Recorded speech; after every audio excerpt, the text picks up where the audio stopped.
My name is Amelia Graves. And 3 weeks ago, at my father's funeral, my brother Luke stood before 40 people and announced that he was selling our family home to cover what he called urgent debts. The air inside the chapel barely moved as his words landed. He said Dad would have understood, that it was time to move forward. And then he added, Amelia's independent. She'll find her own place. My mother, Evelyn, nodded as if this were an act of mercy, and murmured, Your father would agree. I remember every head turning away from me, pretending to study their programs. The rustle of paper filling the silence that followed. I tried to speak, but my throat locked. Luke smiled that same confident smile he'd used since childhood. The one that always made people believe him. We'll handle the sale quickly, he said, his voice steady. His hand already resting on the arm of a man in a gray suit I didn't recognize.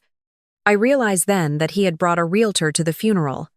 Evelyn clasped her pearls, the same ones Dad had given her years ago, and told the guests, It's what Robert would have wanted.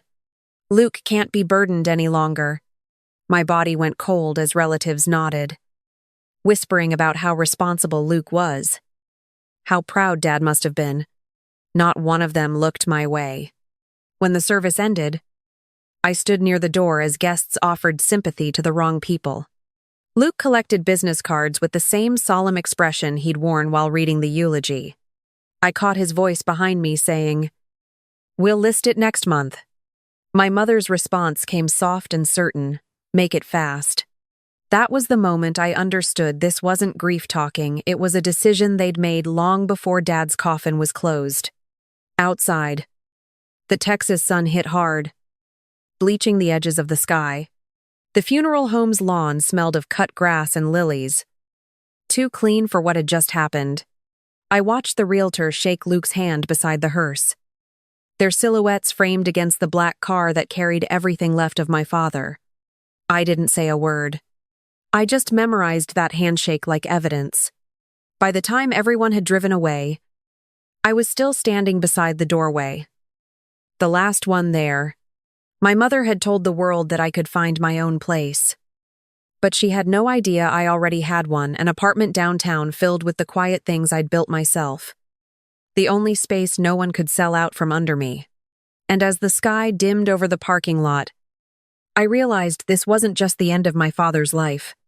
It was the beginning of a reckoning none of them saw coming. When I reached the house that night, the porch light was still on, throwing a tired glow across the front steps. Inside, I found Evelyn sitting at the dining table, her hands folded as if she'd been waiting. You made quite an exit this afternoon, she said without looking up. I told her calmly that what she and Luke had done was cruel, announcing the sale like it was already settled. She lifted her eyes then, sharp and cold. You walked away years ago. Amelia, you don't get to show up now and dictate what happens. Luke appeared in the doorway, still in his funeral suit but with his tie undone, the scent of whiskey faint in the air. She's overreacting. Mom, he said easily. I only told the truth. We need liquidity. It's not like she cares about this place. I asked him what he meant by liquidity. And he grinned. You wouldn't understand. Adult stuff. Debt consolidation. I told him I understood numbers better than most people. Then you understand urgency. He snapped. Dad's gone. And this house is an asset, not a shrine. Evelyn pressed a hand to her chest as if my words were exhausting her. I'm too old for these arguments, she said softly. Luke has a plan, and we're following it. You've built your own life downtown. Let us handle the family's burden. I reminded her that I was still part of that family. But she shook her head. You made your choice when you left. This home belongs to those who stayed. Luke laughed, the sound low and taunting. She's just mad she wasn't mentioned in the will. Don't worry. Sis, I'll make sure Mom's comfortable. That's more than you ever did. I said I wasn't interested in comfort. Just truth. He leaned closer. His smile thin. Here's the truth, I need the sale. If you stand in my way, I'll tell everyone you ignored Dad's calls. That you let him die thinking you didn't care. My chest tightened. But I didn't let him see it. Evelyn turned her face away, pretending to straighten the napkin holder. Enough. Both of you, she said, her voice trembling. We've buried your father. Can we not bury each other? I walked toward the stairs, my heels clicking on the hardwood. Every sound and argument I refused to have. Luke called after me. You know I'll win this. Right, and I told him over my shoulder that he already had once at the funeral. The hallway smelled of his cologne and the expensive polish of things he hadn't paid for. My old bedroom door was half open, filled with his extra shoes and luggage stacked to the ceiling. I didn't ask why. Some questions answer themselves. That night, the house felt too quiet. The kind of silence that carries weight. I went down to the small office Dad had kept in the basement, still lined with filing cabinets from another decade. Inside the second drawer, beneath stacks of bank records and tax returns, I found a manila folder marked in his handwriting Graves Property Holdings, LLC. The paper inside was dated 2010, stamped by the state of Texas. And there was my own signature uneven. Young. Written in the confidence of someone who hadn't yet learned to read the fine print. I carried the folder upstairs and laid it on the kitchen counter. Evelyn was rinsing her cup when she saw it and frowned. What are you doing with that old thing? She asked. I told her I'd found it downstairs and wanted to know why my name was on it. She waved her hand. That company was nothing. Your father tried some paperwork for tax purposes. It was dissolved years ago. I said that wasn't true. The document looked current, and the notary seal was still clear. You're wasting your time. Amelia, she said flatly. That's ancient history. Luke came in halfway through, phone in hand, half listening until he heard me say property. His eyes sharpened. What property? I told him. The folder mentioned the house. He laughed. You think Dad hid something, please. If there was money, we'd know. I told him it wasn't money, it was ownership, and that shut him up for a second. Then he smirked again. You really should have gone into fiction instead of accounting. You'd be richer. He walked off. And Evelyn said quietly, Drop it. Amelia, let your brother handle the hard parts. When they were gone, I sat alone, staring at the embossed seal of the Texas Secretary of State. The ink was still dark. The paper thicker than any of the other files. Like it had been handled carefully. My father's initials appeared beside mine. The strokes steady. Deliberate. I remembered him calling me years ago to sign something. His voice calm. Just a formality. Sweetheart. I'd signed without a question. Now the evidence of that trust sat under my hands, humming like something alive. I folded the document and slipped it into my purse. Tomorrow, I'd find out exactly what Graves Property Holdings really meant. Alan Bishop's office was quiet enough to hear the ticking of a brass clock when I walked in with the folder in my hand.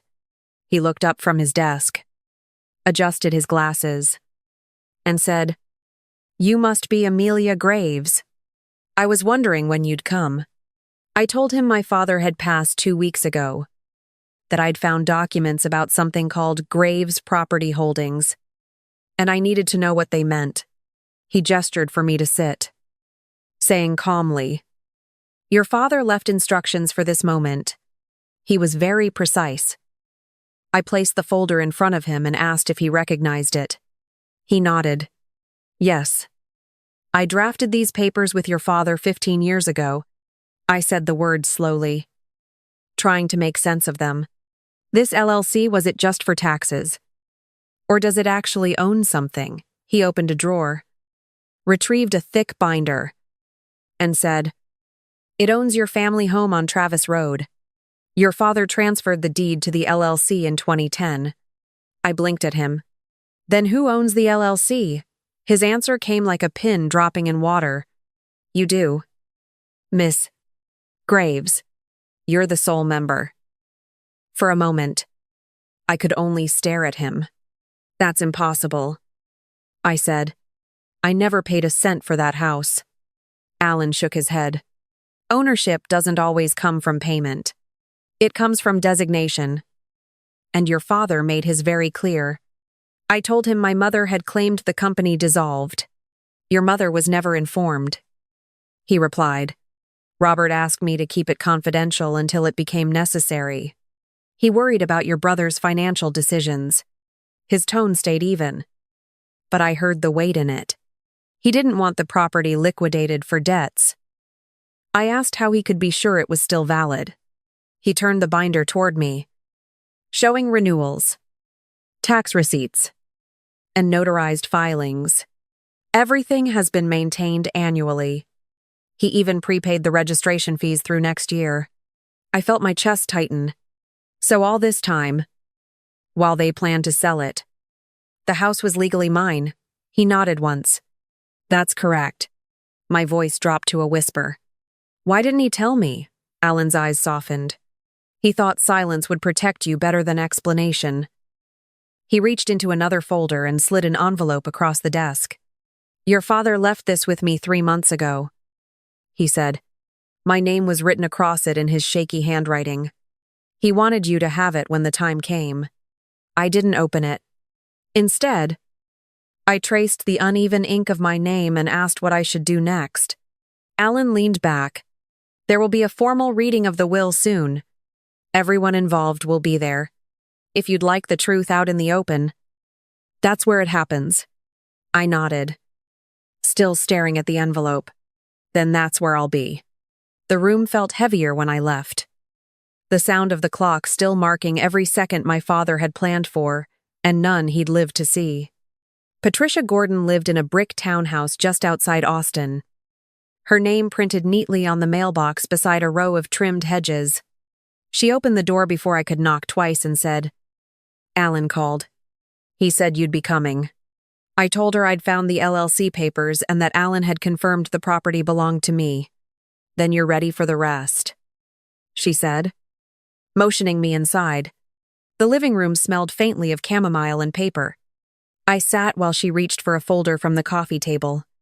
Your father trusted me with these copies, she said. He wanted someone outside the family to keep the trail clean. I asked if she'd helped him form the company. I was there the day we filed it, she answered. He came to my office at noon. Said he needed to protect something before it was too late.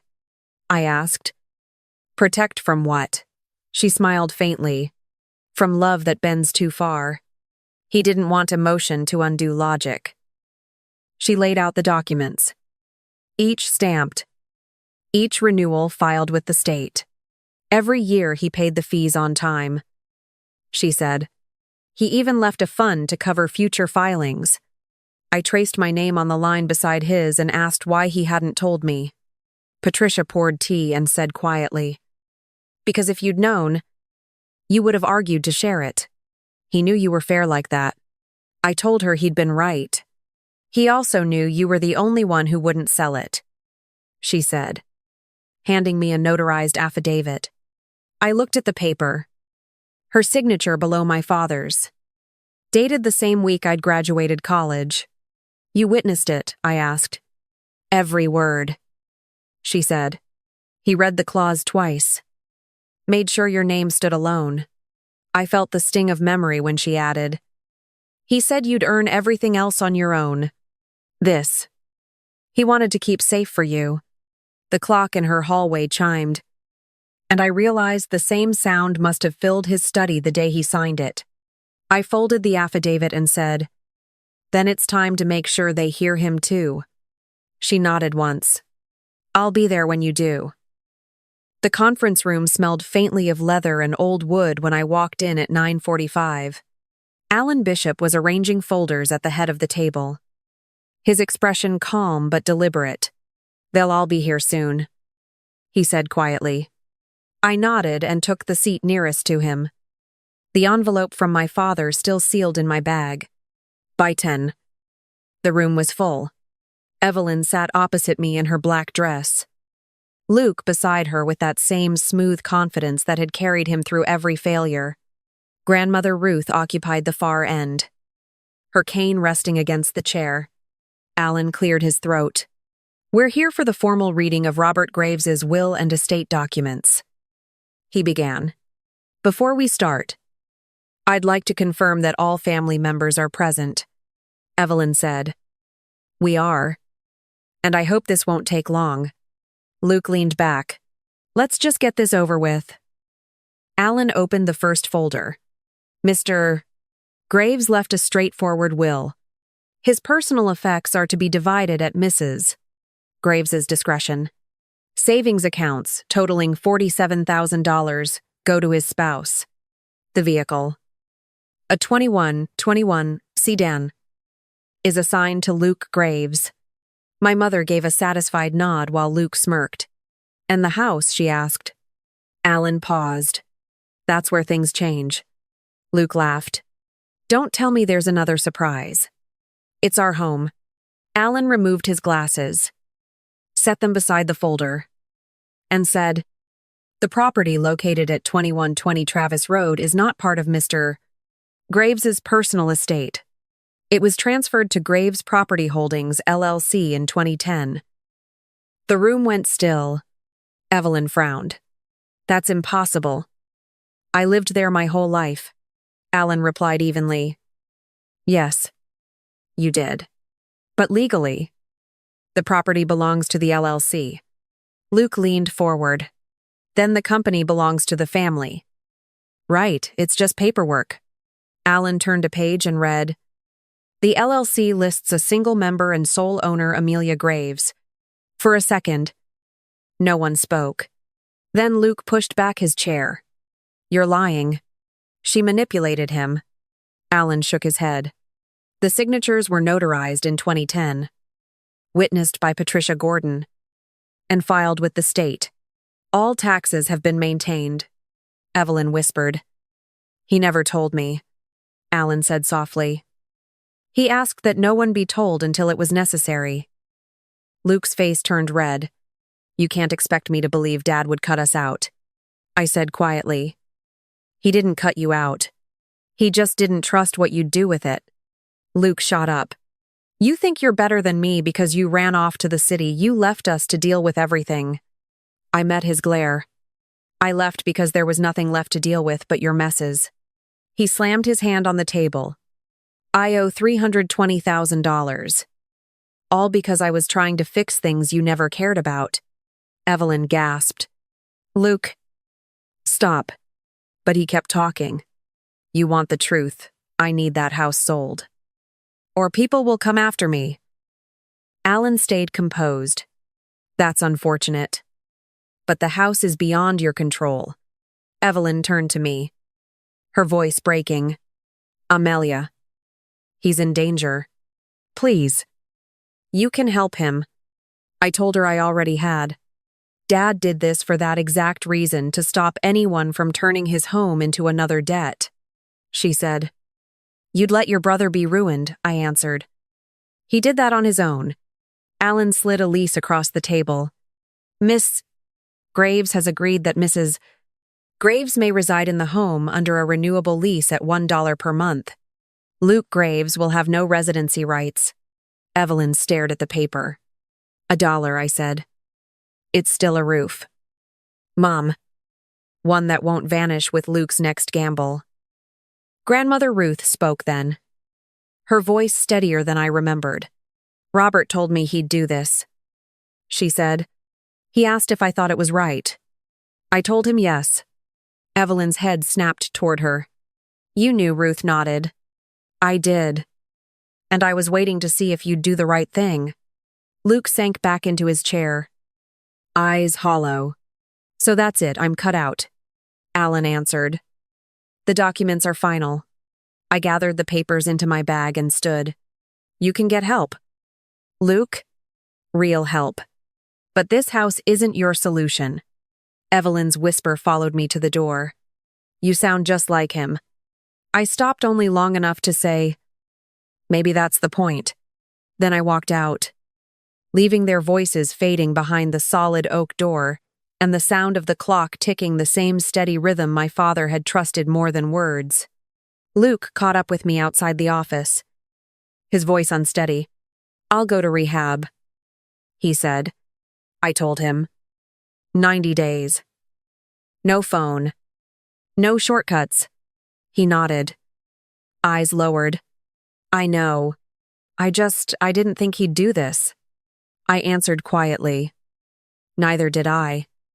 But he did it for both of us. When I turned away, he didn't follow. Evelyn stood near my car, her expression drained. "Did he leave anything for me?" she asked. I told her. "Only the chance to start over." She looked down at the lease in her hands. $1 a month, she murmured. "Your father would have laughed at that," I said. "He wanted you to have a home, not a trophy." She didn't argue, only nodded once before walking to Luke's car, the paper still trembling in her hand. The afternoon light had gone thin by the time I reached the parking lot's edge. Alan's office door closed behind me, sealing the echo of their voices. My reflection in the glass caught the smallest trace of my father's handwriting on the envelope inside my bag. It was proof of everything he'd done without saying a word. I started the engine and drove toward the house that already carried my name. 2 weeks later, I unlocked the door to the house on Travis Road for the first time as its owner. The air smelled faintly of cedar and rain, the way it used to when my father opened every window after a storm. The rooms were quiet now, stripped of arguments and apology, holding only the hum of things still standing. I walked through each hallway like it might disappear if I blinked too long. But it didn't. It waited. Patient and solid. Exactly where he'd left it. Evelyn stayed in the guest room. We didn't speak much. But when we passed each other in the kitchen, she would say small things like, "The garden's coming back," or "That old fence needs mending." I would answer with simple nods. And it was enough. Luke sent letters from rehab, mostly short ones. The last said, "I'm working on it." I pinned it to the refrigerator beside a faded photo of us as kids in the backyard. Before the noise began. One evening, I opened my father's letter at the dining table. The ink had faded slightly, but the words held. "You're the only one I trust with what matters." He'd written. I folded the paper and placed it in the drawer where the house keys now rest. Outside, the lights along the porch glowed soft against the night. A steady reminder that silence can hold meaning too. Thank you for listening to my story. If it reached you in any way, if you've ever had to rebuild something that was already yours, I hope it gave you a small measure of peace. Leave a comment and tell me where you're watching from tonight. And if you'd like to hear more stories about finding calm after the storm, hit like and subscribe.